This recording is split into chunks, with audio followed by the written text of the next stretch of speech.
check this clip out of Luis Elizondo clearly admitting that he worked with David Grush back in the day at Space Force.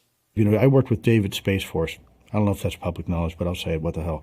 And not only that, Luis Elizondo explains on another podcast how important the work him and David Grush did at Space Force. In fact, it outweighed, quote, the work done at ATIP and OSAP. But there's a lot of people like Dave Grush who had to go through a lot worse than I did as far as repercussions. Within 24 hours, they tried to bury his career.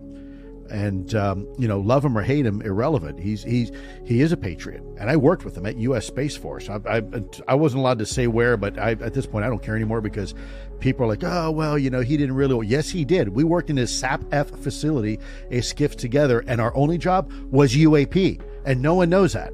And I'll tell you right here and right now, for the first time, that's exactly what we were working on, and Space Force was paying us to do it. And this was after ATIP.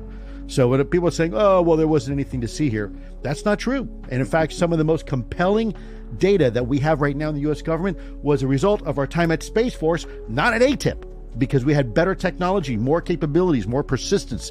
So everything that David Grush and Luis Elizondo found at Space Force was far better than all of this stuff and all this amazing stuff. And then no one asked Luis Elizondo about this while he's testifying. And David Grush too. Like, what are we talking about? And again, this all connects back to Jay Stratton.